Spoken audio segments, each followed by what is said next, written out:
नमस्कार, मैं आप लोगों का हार्दिक अभिनंदन करता हूँ अपने trader by stock market YouTube channel में। जो लोग फर्स्ट बार विजिट करें, सब्सक्राइब वगैरह कर लें, बेल आइकन वगैरह प्रेस कर लें। चलिए शुरू करते हैं। अभी क्या है, अभी जो हम लोग डिस्कस करेंगे ये अपना ग्रीन है ना, तो ये अपना किसके बारे में करेंगे? डिफेंस के बारे में। डिफेंस के बारे में बात करने से पहले कुछ ग्लोबल परिस्थितियाँ जैसी चल रही है, इसके बारे में बोल के तो कोई फ़ायदा नहीं है। ठीक है, अभी ये न्यूज़ आपको हर जगह देखने को मिलेगा कि अमेरिका को बड़ा झटका, इस तरह के न्यूज कई जगह आपको देखने को मिलेंगे। ठीक है, तो ये आप तो क्लियर है कि अमेरिका टैरिफ लगा रहा है, तो जिस पे लगा रहा है तो वो भी अपना थोड़ा सा तो करेगा ना, अपना व्यू, अपना मत तो रखेगा ही रखेगा।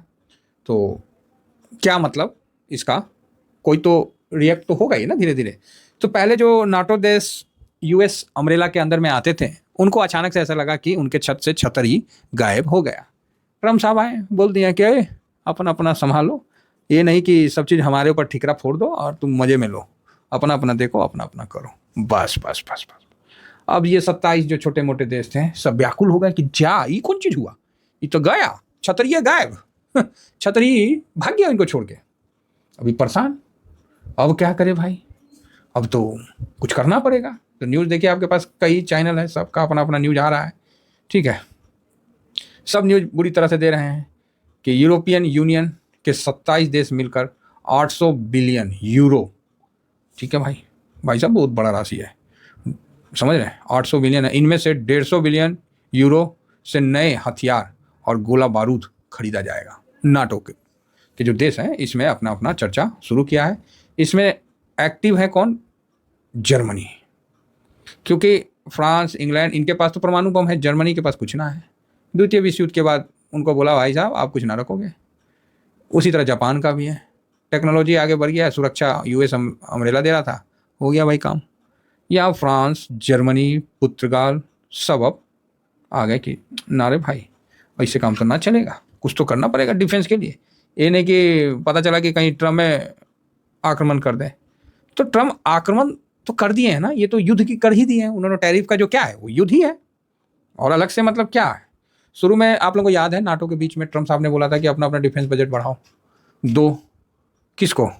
नाटो को पैसा दो। ये फ्री का कब तक चलेगा, फ्री बीज कब तक बटेगा?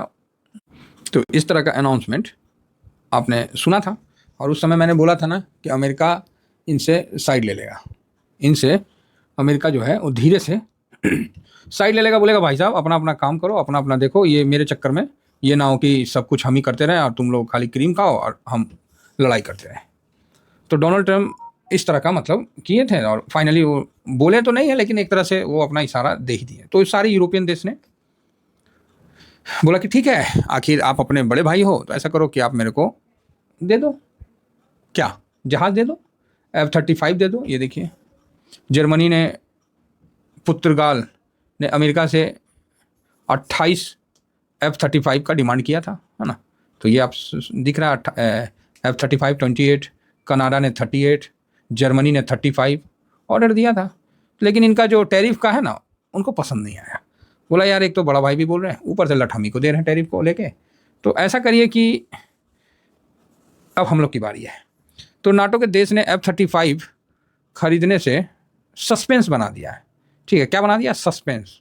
बोला कि ठीक नहीं है, क्योंकि ये तो पलट जाएगा, कल 4 साल बाद कोई दूसरी सरकार आएगी, बोली कि नहीं भाई नहीं देना है। कल जिस तरह अपना इंडियन एयरफोर्स के जो चीफ थे, एयर चीफ, वो बोले नहीं कि हम जहाज़ खरीद रहे हैं, कोई रेफ्रिजरेटर तो नहीं खरीद रहे हैं कि एक बार खरीद लिया हो गया। उसमें भैया समय समय पर उसमें कमी भी होती है, बेसी होती है, उसको भी ठीक करना पड़ता है। साथ में युद्ध के दौरान कोई तकनीकी इशू आ गया तो उसको भी मतलब करना पड़ता है। अरे हम जहाज़ खरीद रहे हैं, कोई रेफ्रिजरेटर थोड़ी खरीद रहे हैं भाई। बात तो एक नंबर कहा, बात तो एक नंबर का है साहब ने, कहीं कोई डाउट ही नहीं है इसमें।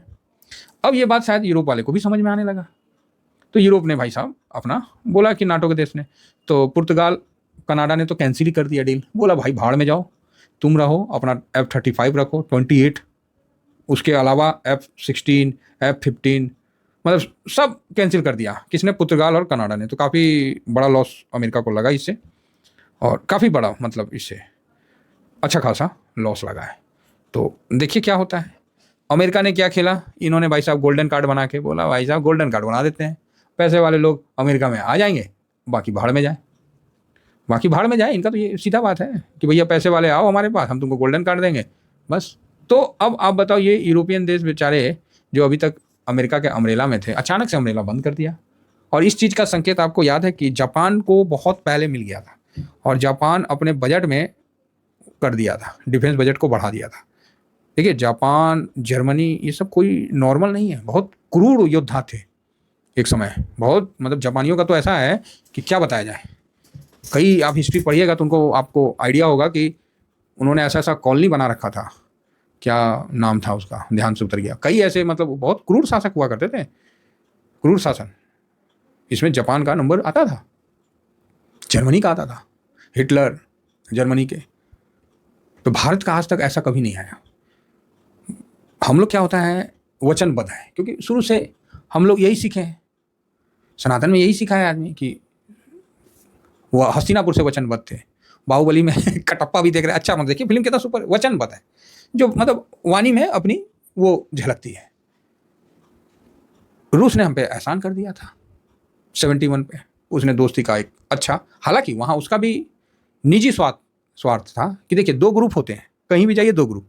आप किसी को मारिएगा, आप मजबूत हैं, तो जो आपका दुश्मन है ना, जिसको मारे हैं ना, उसको साथ में हो जाएगा। तो ऑटोमेटिक 2 ग्रुप था। तो अमेरिका का वैसा हुआ तो रसिया भारत के साथ आ गया, फिर हमने उसको दोस्त बना लिया, स्वाभाविक है।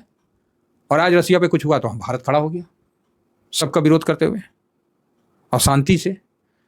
तो हमें तो उस चीज़ पे भरोसा है। अभी जिस तरह आप बीजेपी और पक्ष में आप उल्टा बोलिए, देखिएगा कांग्रेस तुरंत आपके साथ में हो जाएगा। कांग्रेस के पक्ष में बोलिए, विपक्ष में बोलिए, बीजेपी आपके साथ में हो जाएगा। और दोनों के खिलाफ बोलिए तो तीसरा कोई फंड आपके साथ में हो जाएगा। ठीक है, इसका विशेष ध्यान रखा जाए। तो इसमें आपको अपनी बुद्धिमत्ता का विशेष ख्याल रखना है। आचार्य चाणक्य बोले थे एक बात कि जिस राज्य में ना रहते हो उस राज्य के राजा से वैर नहीं लेना पड़ेगा, नहीं तो फिर भैया धंधा पानी बटोर लो। तो इसीलिए किसी भी देश में रहते हो वहाँ के सिस्टम से आपको पंगा नहीं लेना पड़ेगा, चाहे आप कितने बड़े व्यक्ति हो। सिस्टम सबसे बड़ा है, या मार्केट का सिस्टम अपने जगह है और दूसरा सिस्टम अपने जगह है। कई तरह के सिस्टम होते हैं, तो हर फील्ड का अपना एक सिस्टम होता है, तो उसका विशेष ध्यान रखा जाए। तो यहाँ पर साहब यूरोपियन देश का जो सिस्टम है ना, वो डरा हुआ है। अब इसके पास देखिए, जिसका जीडीपी 2-3% के तेजी से बढ़ रहा है, वो कितना पैसा खर्चा कर देगा। अभी तक तो आप अमेरिका के गोदी में बैठे हुए तो उसी के अम्ब्रेला के अंदर में थे। आपकी जीडीपी क्या है बढ़ने की स्थिति? नहीं, क्या है, क्या आपका तो जो जीडीपी बढ़ने का जो मैन्युफैक्चरिंग था, तो चाइना लेके बैठा हुआ। आपके बाबा जी का ठल्लू लेके बैठे हुए हैं, नखरा दिखाते हैं। कौन चीज़ है, समूह बना रखे हैं, है क्या आपके पास? कितना पैसा है आपके पास? कितना पैसा है, कितना खर्चा कर सकते हैं आप? और फिर आप पैसा का लाइएगा कहाँ से? आपका तो जीडीपी बैठा हुआ है, एकदम नॉर्मल जीडीपी है। लड़ने के लिए फौज कहाँ से लाइएगा, कहाँ से आप बताइए? आबादी कहाँ से पैदा करिएगा? जापान का बात कर लीजिए ना, कहाँ से लाएंगे जापान का? जापान को बोला जाए कि भाई 20 लाख फौज खड़ा कर दो, कर देगा खरा? कहाँ से लाएगा? तो ये चीज बहुत इंपॉर्टेंट रखता है। आपका मैन्युफैक्चरिंग जो है यूरोपियन देश का, सब तो चाइना में हब है भाई, लेके बैठ गया है, बोला हाँ आओ, क्या चाहिए आपको, क्यों बनाइएगा, हम दे रहे हैं ना। यही बोल बोल के तो 20 साल में हम लोग को कंगाल कर दिया है। सब जीडीपी ऐसी है, नॉर्मल है, बस ला के पाट पुर्जा जोड़ दो, बस नखरे में चलते रहो ऐसो आराम में। अब उनकी हालत हो रही है खराब। तो ऐसा नहीं होता है कि उनकी हालत खराब हो रही है तो वो अब ये बजट खर्चा करेंगे। फिलहाल अमेरिका के साथ तो डील कैंसिल कर दिए हैं, तो फ्रांस के साथ इनका डील बनेगा, राफेल वगैरह जो भी है। चाइना पे ये जा नहीं सकते क्योंकि इनके पॉलिसी में है यूरोपीय देश के कि चाइना से भाई साहब दोस्ती मत करो। तो अमेरिका भी बड़ा भाई जो था उसको झटका देना था, कहे तो उससे गुस्सा है। चाइना पे इनको भरोसा नहीं है क्योंकि बीच हो जाएगा। तो तीसरा बचता है कि भारत के लिए ये गलत सोच इसलिए नहीं रहे क्योंकि अभी रूस और भारत का देख लिए। ठीक है, रूस और भारत का भी देख लिए कि भारत भाई साहब बिल्कुल सॉफ्ट पावर है, शांति से काम करता है, और अपना दोस्त को बचाने के लिए भारत ने उसका तेल भारत के माध्यम से भाई साहब पूरे यूरोप को भेजा है कि बेचा, और भारत बीच में ब्रोकरेज भी कमाया। जो भी है सिस्टम ठीक है, बहुत बढ़िया है, होना भी चाहिए। हम कितना खरीदेंगे? जितना हम लोग का है इतना खरीदेंगे। हम मानते हैं कि हम लोग का जो कैपेसिटी है भारत और चाइना का बहुत बड़ा है, जो कि पूरे वर्ल्ड पे भारी पड़ता है, लेकिन उनकी भी तो है खपत ज़्यादा, तो उनको कहाँ से मिलेगा? तो रसिया से दिया गया। तो ये डरे हुए हैं, तो इसलिए एक बहुत बड़ा भारत के लिए पॉजिटिव पॉइंट बना है, और इस पर हम लोग ऑलरेडी चर्चा कर रखे हैं। तो डिफेंस का जो बात आता है, देखिए इन्वेस्ट करना नहीं करना ये आपका अपना पर्सनल मत होता है। मेरा काम है कि इस पर थोड़ा सा हम चर्चा कर लें। अब निफ्टी इंडिया डिफेंस नया है, नया सेक्टर है, 3-4 हाँ ऐसी कुछ हुआ है, मतलब महीना हुआ है, नया सेक्टर आया था जो हम लोग देखे थे। इसके अंदर जो लास्ट ट्रेडिंग डे हुआ कल 21 मार्च का है, आप देख सकते हैं 21 मार्च का। इसमें भाई साहब जो स्टॉक प्राइस का जंप देखिए, ठीक है, ये जितने हैं डिफेंस के हैं, ठीक है, कोचिन सीपीआर से लेके HLBL जो भी ये सब है, इसमें देखिए 10%, 3.5 भाई साहब 3, मतलब अच्छा तेजी इनके स्टॉक में देखने को मिला है, ठीक है। तो जेनटेक जो सबसे ऊपर है, तो चलो वो तो छोटा सा है, ठीक है, मतलब काफ़ी अच्छा उछाल मिला है। तो आप बोलोगे हाँ बात तो सही है सर, तो सर इसको कैसे किया जाए कवर निफ्टी में, कैसे, कौन सा ETF इसको कवर करता है? तो मैं ETF बता देता हूँ, बाकी आपको करना है नहीं करना है वो आपकी मर्जी है। कई ETF हैं, जीरोधा का है ना, ग्रो का है, अभी आजकल ये सब ब्रोकरेज भी अपना ETF बना रहे हैं। बाकी मैं जो देख रहा हूँ वो 3-4 ETF है, तो आप देख सकते हैं। तो इसमें मैं मोतीलाल ओसवाल का ETF को देखता हूँ। तो मार्केट में फ़िलहाल जो डिफेंस के ETF हैं वो एमओ डिफेंस है, मोतीलाल ओसवाल का, है ना, जो कि NSE पे लिस्ट है, और आप देख सकते हैं, ठीक है। कई भाई पूछे थे सर क्रिप्टो का कोई ETF लिस्ट है, तो नहीं भाई मुझे तो नहीं पता, बाकी आप देख लीजिए, मेरे ध्यान में नहीं है। 27 अगस्त को ये लॉन्च हुआ था, अच्छा, मतलब मैंने उसमें हाँ, और इसका मार्केट कैप 149 है, ये काफ़ी अच्छा 27 अगस्त को हुआ था, तो ठीक है। और दूसरा एक ग्रो का, जो मोतीलाल ओसवाल आपको पता है कि काफ़ी पुराने हैं और ये मार्केट में काफ़ी अच्छा मतलब परफॉर्मेंस दिखा रहे हैं। ये 11 अक्टूबर 2024, तो ये दूसरा ETF है ग्रो का, तो उस हिसाब से आप देख सकते हैं इसका मार्केट कैप 88 है, ठीक है। दोनों पे आपका जिस पे आपका व्यू बनता है तो वो आप देख सकते हैं। इसमें जो है फिलहाल वॉल्यूम और वैल्यू 2 लाख के आसपास का है, और 1,83,00,000, 1,82,00,000, 2,15,00,000, फिर 62,73 इस तरह का है। मतलब रिसेंट में देखिए तो आपको 2/19 का बड़ा दिख रहा है 1 महीने का डाटा में, अच्छी बात है। अब आ जाते हैं एमओ डिफेंस का, तो एमओ डिफेंस का थोड़ा सा हिस्ट्री देख लेते हैं, और इसमें देख लेते हैं तो 26 करोड़, 6 करोड़, 8 करोड़, है ना, और 1 महीना का जो है सबसे बड़ा फिलहाल तो मुझे 26 करोड़ ही दिख रहा है, जो कि अभी रिसेंट में आपको देखने को मिल रहा है, ठीक है। इकाई दाई सैकड़ा हज़ार 10,000 लाख 10 लाख करोड़ 10 करोड़, तो 26 करोड़ के आसपास आपको देखने को मिल रहा है, तो स्वाभाविक है, आप समझ गए हैं। तो अभी डिफेंस में थोड़ा हाई हुआ था, और 26 करोड़ के साथ 78% का डिलीवरी पोजीशन, क्योंकि आपने देखा डिफेंस स्टॉक सब मजबूत है, तो आपको अब समझ में आ रहा होगा कि एमओ डिफेंस में आखिर कितने डिफेंस स्टॉक होते हैं। ये निफ्टी को कवर करता है, जो कि मैंने आपको दिखाया। फिलहाल इसमें 16 स्टॉक आते हैं, तो इसका भी ध्यान रखिए, किसी एक स्टॉक पे मत सोचिए, सब स्टॉक को लेके चलिए। BEL देखिए, अगर कोई काबिल स्टॉक है तो किसी इंडेक्स में आए, ठीक है, और इंडेक्स में निफ्टी 50 में आता है तो वो समझिए टॉप रैंकिंग में आ गया, मजबूत स्टॉक है, और निफ्टी 50 नहीं तो उसको बाहर कर देगा, ठीक। उसी तरह कहीं किसी भी सेक्टर में, थीम में, स्ट्रेटजी में इन्वेस्ट करना है तो वो निफ्टी में आना चाहिए। कई क्रिप्टो का भी आ रहा है ना, कई लोगों ने किया है, तो आप निफ्टी में ले आए, अपना NSE में ले आओ, NSE में लिस्ट कर दो, एक निफ्टी क्रिप्टो बना दो। अगर सरकार सिस्टम इसके अनुसार चलना चाह रही है तो भविष्य में आपको निफ्टी क्रिप्टो आ जाएगा, फिर हम उसको अपने हिसाब से हम लोग कवर कर लेंगे। जो अपने सिस्टम में नहीं आता है ना, तो वहाँ इन्वेस्ट करना ना थोड़ा रिस्की लगता है, मेरा ये पर्सनल मानना है, बाकी आपका पैसा है, आप जहाँ चाहो वहाँ कर दो। तो आप देख सकते हो कि इसमें BEL, HAL, सोलर इंडस्ट्री, मस्टॉक, मतलब पूरा एक लाइन से सारे, एक स्टॉक नहीं, जेन टेक्नोलॉजी जो भी है, एक स्टॉक नहीं, पूरा, समझ गए, पूरा। तो अच्छा है, मेरे हिसाब से अच्छा है। अब आते हैं थोड़ा सा, अब चार्ट जो है इंडेक्स का नहीं है, अवेलेबल नहीं है, तो इसलिए हमने यहाँ फिलहाल दिखाया, जब आ जाएगा तो ये आप लोग देख रहे हैं कि इसमें जो गिरावट हुआ था जो एमओ डिफेंस में, क्योंकि इंडेक्स का है नहीं अभी अवेलेबल, तो जो सबसे पुराना है तो उसमें 30 से 31% इसकी गिरावट हुई, और इसकी जो बाउंस बैक हुआ है ये आप लोगों के सामने हुआ है, और हम लोग का है ठीक है, बढ़िया है। और मैंने आप लोगों को बताया था जैसे निफ्टी 23% का बाउंस बैक इसमें दिखा है, सोच लीजिए। आप बोलिएगा क्या बात करते हैं, हाँ, अरे बात क्या कर रहे हैं, दिख रहा है महाराज, हम बात कौन चीज़ करेंगे, हैं 23 से 24% का बाउंस बैक हुआ है निचले लेवल से। तो आप बोलिएगा ओहो, तो सर अपॉर्चुनिटी खत्म। तो यहाँ मैं आपको ये चीज़ बताऊंगा, यहाँ अपॉर्चुनिटी खत्म नहीं हुआ है, यहाँ अपॉर्चुनिटी आपको और भविष्य में मिल सकता है। कैसे? तो और इसमें क्या करेक्शन नहीं आएगा, तो आप देख सकते हैं कि सितंबर से आप दर दर गिरते हैं, फिर एक बाउंस बैक आया। अब इसमें कई लोग बोलेंगे सर ये बाउंस बैक बिकवाली का है, ये है, वो एक अलग मैटर है, मैं उस पर डिस्कस नहीं करना चाहता हूँ। जिसको जैसा समझ में आता है वो अपने विचार से अपना व्यू रखता है। मेरे को जो समझ में आ रहा है उस हिसाब से मैं व्यू रख रहा हूँ। निफ्टी कितना % ऊपर आया है? आप बोलिएगा मतलब नहीं मतलब नहीं, हम एक जस्ट एक इन्फॉर्मेशन के तौर पे आपसे साझा कर रहे हैं कि निफ्टी कितना % ऊपर आया है। तो यहाँ से एक महीना में देख लेते हैं, मोटा मोटी 7% 8% ऊपर आया। तो टॉप से देख लेते 6 महीना से कितना गिरा हुआ था, तो उस हिसाब से एक अंदाज बन जाएगा। क्या फिलहाल यहाँ 10% गिरा हुआ दिख रहा है 6 महीना में, तो मान लीजिए कि 16%, एक सेकेंड, हाँ 16% गिरा हुआ था, तो वहाँ से 16.5% गिरा था, वहाँ से आपको 6% का रिकवरी हुआ, 11% अभी भी डाउन है। निफ्टी 6% रिकवर हुआ और सेक्टर 23% रिकवर हुआ।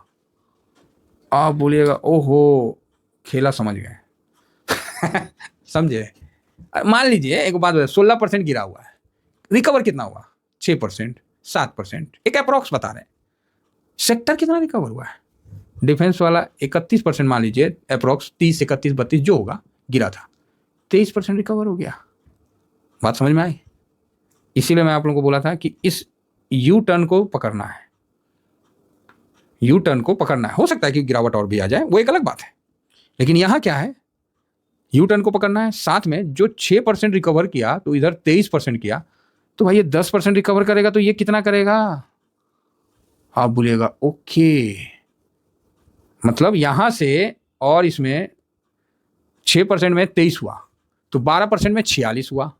ठीक है, कोई गलत बात बोल रहे हैं तो बताइए। तो आपको 1% में मतलब भागा दे देते हैं, निकल जाएगा।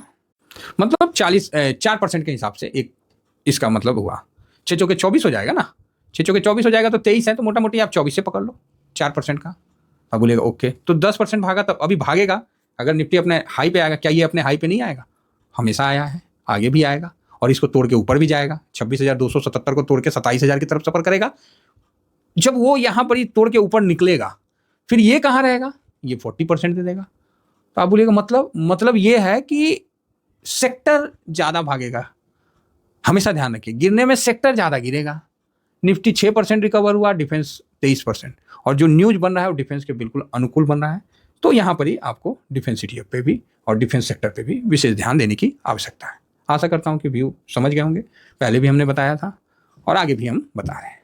स्टॉक के लिए हम थोड़ा सा डरते हैं, क्योंकि मुझे नहीं पता कि 16 स्टॉक में कौन सा स्टॉक भागेगा।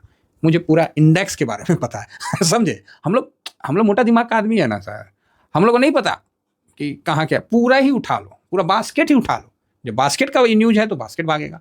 एक कंपनी का न्यूज होता तो एक अलग बात है, ये तो पूरा बास्केट का न्यूज है ना, कि यूरोप इतना पैसा खर्चा कर रहा, हर देश इतना पैसा खर्चा कर रहा। इवन भारत भी अपना डिफेंस को बढ़ाने के लिए आपको 54,000 करोड़ का खर्चा कर रहा है। देखिए 54,000 करोड़ रुपया से ज़्यादा मतलब अपना कर रहा है। उसी में बोला जा रहा है कि अपना जो 54,000 करोड़ का किया जा रहा है खर्चा, भारत भी खर्चा कर रहा है, तो ये अपना देश को भी देगा, थोड़ा बाहर को भी देगा, इस तरह का। अब T90 टैंक इंजन जो है वो कितना 1000 हॉर्स पावर का था, तो उसको बढ़ा के मतलब कितना जी 1,500 का है ना, कितना 1200 जो भी है, देखना पड़ेगा। फिर अपना एयरफील्ड को भी मजबूत कर रहा है। 1000 HP का जो हाँ ये देखिए T19 है ना, काफ़ी कॉम्पैक्ट टैंक है, अच्छा है। तो इसका जो है आप देख सकते हैं कि इसका भी जो कैपेसिटी है 1000 HP से 1350, क्योंकि हाई एल्टीट्यूड में ऊपर चढ़ा के वहाँ ऑक्सीजन कम रहता है, तो वहाँ पर हर चीज़ में तो स्वाभाविक है ना, ज़्यादा HP का रहेगा तो ज़्यादा काम करेगा। अब पहाड़ के ऊपर गोला बारूद चलाना, अब HP कम है, अब वहाँ पर ही आप जाके पहाड़ के ऊपर ले जाके और एग्जाम्पल के तौर पे बैटरी वाला गाड़ी चलाइएगा, तो कितना सक्सेस है तो मुझे तो नहीं पता, लेकिन उसके हिसाब से बता रहे हैं, वहाँ पेट्रोल इंजन काफ़ी सक्सेस होता है। तो अब ये तो डीजल वाला, डीजल तो और सक्सेस होता है, भारी वाला है, तो वहाँ ऑक्सीजन कम होता है, तो इतना बड़ा कितना 90 कितना 70 टन 80 टन इन लोगों का वजन भी होता है। सरकार बहुत मतलब वहाँ पर हेवी चाहिए, कुल मिला के उतना तो हम लोग को नहीं पता है। तो उस हिसाब से फिर नौसेना में आपको जो है टॉर्पीडो चाहिए। तो इस तरह से कई जगह मतलब भारत अपना कर रहा है, तो स्वाभाविक है मेक इन इंडिया के लिए ज़्यादा जोर करेगा, क्योंकि ये सब बजट नहीं करेंगे ना भारत, तो फिर दुनिया कैसे उसको पैसा देगी? जब दुनिया को लगेगा कि ओहो भारत इतना किया है इतना, तो स्वाभाविक है कि आपको ऑर्डर मिलेगा बाहर का, पहले तो सरकार का। अब इसमें कंपनी उस ऑर्डर को एक्सिक्यूट कर पाती है तब अच्छा है। अब वो कंपनी बोलेगी कि ना इस ऑर्डर को बनाने में हमको 10 साल लगेगा, तब तो साहब नहीं। अब जितना जल्दी दे दो उतना बढ़िया है, तो कंजम्पशन बढ़ेगा। कंपनी बोलेगी इतना पूंजी कहाँ मेरे पास है, तो सरकार कैपेक्स कर रही है ना, सरकार तो मदद कर ही रही है। ज़्यादा से ज़्यादा इसमें एक्टिव होकर काम किया जाए, जिससे क्या है कि भारत के लिए बहुत बड़ा एक गलियारा जो है ना ओपन हो गया है। इसलिए यूरोप वाले यहाँ आके दोस्ती का हाथ बना रहे हैं। चलिए आशा करता हूँ कि डिफेंस ETF के बारे में पता चल गया, कौन कौन सा डिफेंस है और क्यों इसमें तेजी हुआ है और क्यों और तेजी हो सकता है। निफ्टी का रिकवर करते करते डिफेंस आपको डबल होने का भी चांस दिख रहा है ना। तो आप बोलोगे सर मार्केट में गिरावट ये वो, देखिए ये तो समय के साथ हमेशा चलेगा। इसी को अपना आपको हथियार बनाना है, अपॉर्चुनिटी ढूंढना है। इतना ही कहकर अपने वाणी को विराम देता हूँ। Thank you very much. जय हिंद, जय भारत।